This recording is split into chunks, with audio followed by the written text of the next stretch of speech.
Gente, o Paulo Milete está perguntando como o engenheiro se posiciona quanto à consulta pública dos bombeiros de São Paulo. Paulo, eu vou te falar que a gente falou aqui nos bastidores, eu e o Tadeu. Que bom que você já está antecipando um dos itens do nosso diálogo. Que, a meu ver, ele diz, não está trazendo as indústrias automotivas para esse debate. O que bombeiros de São Paulo vira regra nacional?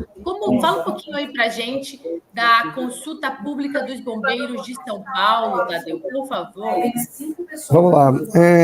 Eu acho que a gente tem que abordar esse tema primeiro pelo princípio dele, que é muito importante. O Corpo de Bombeiros é um órgão extremamente profissional, com muitos técnicos, e é uma turma muito preocupada com aquilo que é correto, que é salvar a vida das pessoas se houver um incêndio. Esse é o trabalho deles, e eu sou muito orgulhoso de morar numa cidade, num estado que tem um Corpo de Bombeiros tão profissional, que trabalha tão bem, né? Uma referência para o Brasil e para o restante do mundo.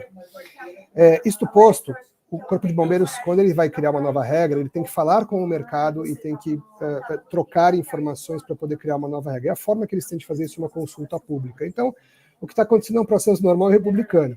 O Corpo de Bombeiros tem uma preocupação com o tema, que é a recarga de carros elétricos, que é uma coisa nova, e eles colocaram uma consulta pública. A consulta pública é sempre feita assim, eles preparam um documento inicial, lançam esse documento ao mercado para o mercado poder consultar. Então nós estamos nessa fase agora. Eles lançaram a consulta, nós estamos preparando os comentários para a consulta.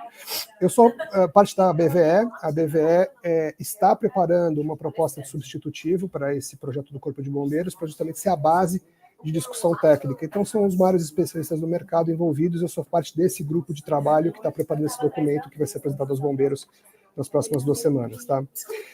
O que esse documento diz, basicamente? Ele diz que existe um risco de incêndio, então nós já vamos falar sobre isso, se esse risco existe ou não, e faz uma série de recomendações sobre o que fazer nas garagens dos prédios para endereçar esse risco. Então, o primeiro tema que a gente precisa ter muita clareza é o seguinte: o risco de incêndio é da garagem e não do carro. Ele pertence ao espaço. E por que eu falo isso? Porque, primeiro, o risco de incêndio num carro elétrico é de 10 a 60 vezes menor do que o risco de incêndio num carro a gasolina. Ou seja, em tese, se eu coloco um carro elétrico numa garagem no lugar do carro a gasolina, o risco da garagem pegar fogo diminuiu, porque esse carro pega fogo menos vezes. Esse é o primeiro ponto estatístico muito importante. Quantos por cento, Tadeu? Ele depende do país onde você mede, mas ele é entre 10 a 60 vezes menor do que o risco de incêndio em carros a gasolina. Tá? E por que varia? Porque depende do estágio tecnológico de cada país. Os países que têm carro elétrico há mais tempo, eles têm carros um pouco mais antigos, então eles estão na faixa dos 10 vezes menos risco. Os países que estão importando ou que estão recebendo carros de tecnologia mais moderna têm menos risco ainda. Então eles estão nessa faixa de 60 vezes menos ocorrências em relação ao carro a gasolina, tá bom?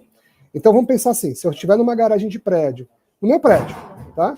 Quando eu tirei o meu carro a gasolina e coloquei o meu carro elétrico, o risco intrínseco da garagem de pegar fogo diminuiu, porque a chance do meu carro pegar fogo é menor do que a do carro que eu tinha antes. Essa é a primeira coisa. A segunda pergunta, mas se estiver carregando o carro ele pega fogo? Pois é, a estatística também mostra o inverso, que apenas 80%, quer dizer, apenas 20% dos incidentes de incêndio em carros ocorre com o carro durante a recarga. 80% dos incêndios em carro elétrico ocorrem sem recarga. E por que isso ocorre? Porque não tem correlação. Normalmente o incêndio no carro elétrico ele ocorre por um problema na bateria, no banco de baterias, que normalmente é um problema mecânico. Esse problema é muito difícil de ocorrer. Por quê? Porque os fabricantes todos alocam a bateria no que a gente chama de safety zone do carro. A gente não pensa nisso, mas se você olhar um carro, ele tem roda, tem a frente e atrás, e tem o meio. O meio, ele é a área segura do carro. Todo fabricante projeta aquilo para ser um cockpit de segurança, para se o carro capotar, se bater, etc., os passageiros ficarem protegidos.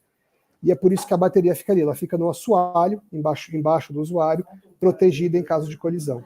Mas pode acontecer de ter algum dano. E se esse tipo de dano ocorre, se esse dano faz um curto-circuito entre os elementos da bateria, ela pode entrar em curto-circuito e pode eventualmente virar um incêndio. Vai ter mais um tema que é importante. Os carros modernos, por exemplo, se pegar os carros da BYD com a bateria Blade, tem até um vídeo no YouTube do Luciano Huck fazendo um teste disso na China. tá interessante olhar depois, elas não pegam fogo.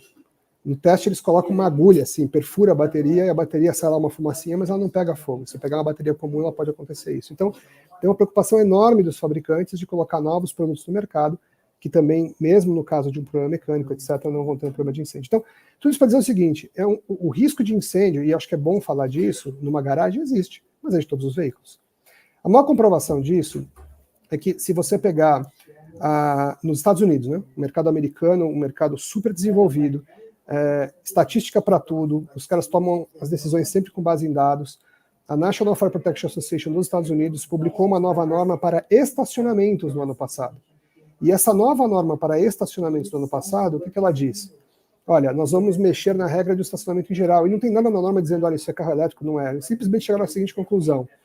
Nos últimos 20 anos, um carro, ele dentro dos seus materiais, ele tem muito mais plástico e muito mais espuma. E esses materiais são inflamáveis. Isso é uma coisa de qualquer carro, não é uma coisa do carro elétrico. O carro, se ele pegar fogo, ele pega fogo. Então, eles falaram, então isso aqui é importante. Então, eles criaram algumas regrinhas. Mas a lógica geral do que eles usaram foi a seguinte, eles já tinham um conjunto de regras para prédios comerciais altos, e falaram, olha, vamos pegar essas regras aqui do prédio comercial e tentar replicá-las nas garagens dos prédios residenciais. Por quê? Porque começaram a ter prédios residenciais aqui como no Brasil, 30 andares, 40 andares, com 5 subsolos, e falaram, nessas situações, é prudente a gente pensar em sprinkler, pensar em circulação de ar, pensar em sensores de fumaça e temperatura. Mas ninguém inventou de fazer um distanciamento de vaga de 5 metros, ninguém inventou de colocar uma parede de corta-fogo. E eu acho que essa é a questão da discussão técnica que a gente vai ter agora com o Corpo de Bombeiros. E é um problema que antecipa, certo, Amanda? Porque se você pensar, você é especialista em lei, e o que acontece? O Brasil já tem lei, código de obras, para você construir uma garagem, construir um prédio. O que ele diz? Que uma vaga de estacionamento tem que ter entre 2,10 metros e 2,5 metros de largura. Um carro tem 2,10 metros de largura. Então, se eu entrar com o meu carro numa vaga que tem uma parede de corta-fogo, eu não consigo sair do carro. Então, é uma regra que nasce morta, porque né, você não tem como entrar numa parede de corta-fogo e abrir o carro. Então vamos fazer o distanciamento. Também não dá, porque numa garagem, as vagas são escrituradas. Quando você construir o prédio, você vai ter que voltar na prefeitura e refazer. Agora, qual morador que vai querer abrir mão de ter uma vaga de garagem num prédio? Não vai funcionar isso. Então, eu acho que essa parte da regulação ela vai evoluir numa conversa de muita qualidade com os bombeiros. É uma turma muito técnica, tenho certeza que a gente vai chegar num ponto de bom senso. Agora tem mais um tema nisso, Amanda, que é o seguinte.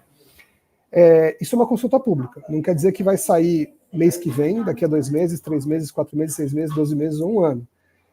E a regra que vale hoje é a regra que vale hoje. Então, nós temos normas técnicas muito sólidas para a instalação de carregadores de carro elétrico, elas têm que ser seguidas, e a recomendação dos bombeiros nem entra nesse aspecto, diz, olha, sigam aquelas normas. Então, hoje, se você quiser instalar um carregador no seu apartamento, é só instalar com as normas atuais e elas vão continuar valendo, tá?